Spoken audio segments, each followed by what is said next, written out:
Entering the 2019-20 season, the Clippers were seen as one of, if not the favorites to win the NBA title with the addition of Paul George and Kawhi Leonard to an already solid and well put together roster. Add to the fact they had very good midseason acquisitions in Marcus Morris and Reggie Jackson, and the team seemed ready to take it all. However, as the season rolled around, injuries and internal friction seemed to be keeping the Clippers from reaching their full potential, and once the break came and the players returned to the bubble, it was clear that some of the guys didn't want to be there. What resulted was an extremely tough first round matchup against the Mavericks where they honestly could have been eliminated if Porzingis wasn't injured, and finally we all know a blown 3-1 lead against the underdog Denver Nuggets, and one of, if not the worst playoff meltdown in NBA history, behind an embarrassing performance from their two stars. This led to the departure of Doc Rivers, the promotion of new head coach Tyronn Lue, and a whole load of rumors behind how poorly the team was managed.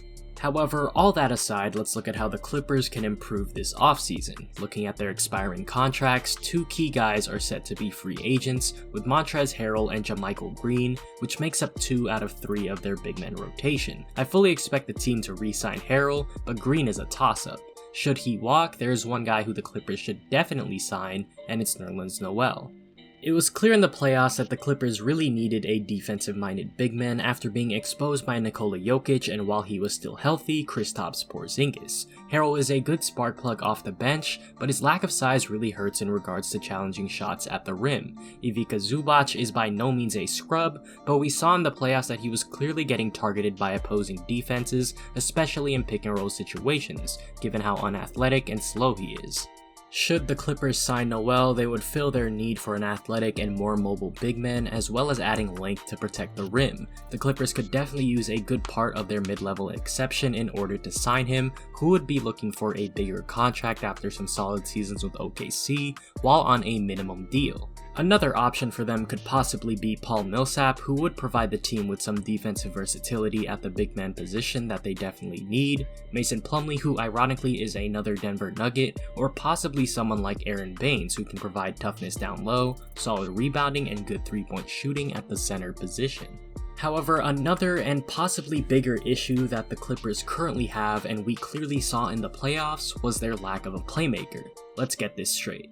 Patrick Beverley is not a point guard. He's a specialist that wishes he was as good as Marcus Smart is. Secondly, the team can't rely on Kawhi to be their main playmaker, because that's just not in his arsenal and not his game, despite how good of a playmaker he may or may not be. The same can be said for Paul George. So in free agency, the Clippers would love to sign someone like Goran Dragic, however that's just not possible with their cap situation. So it's more realistic for the team to pursue a guy like DJ Augustin, who had a short but good playoff run against the Bucks where he showcased he can run an offense while providing outside shooting, or even Rajon Rondo, who we saw was a very high impact player for the Lakers in their championship run.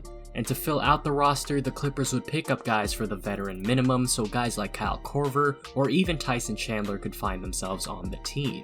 Now let's move on to the NBA draft, where the Clippers find themselves with no type of picks because they decided to give up their whole future for Paul George and have no first round picks until 2027. So instead, let's talk about some potential trades that the team can shape up their roster with. One guy who the Clippers would definitely look to trade is Lou Williams, who is on the last year of his deal and had a very poor showing in the bubble and is clearly entering the twilight of his career. One team who the Clippers could potentially trade with is the Milwaukee Bucks, who are looking for an upgrade after a disappointing postseason as well.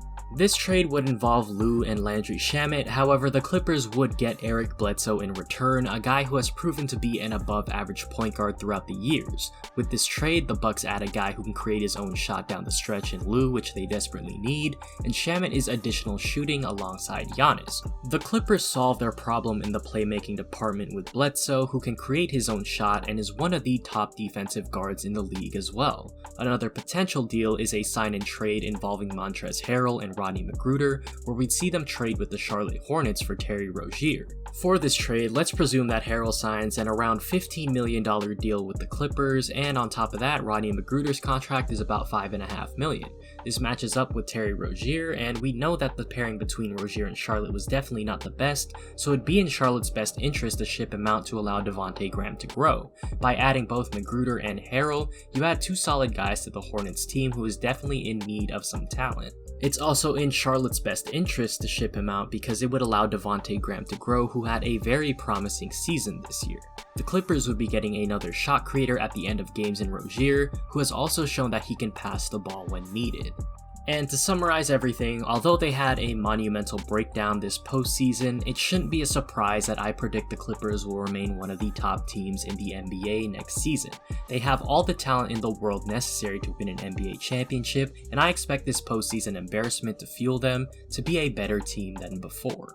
But remember, this is just my opinion, so let me know in the comments below how you think the Clippers offseason is gonna go. How are they gonna deal with all the expiring contracts on their team? Who are they gonna sign? Who are they gonna trade for?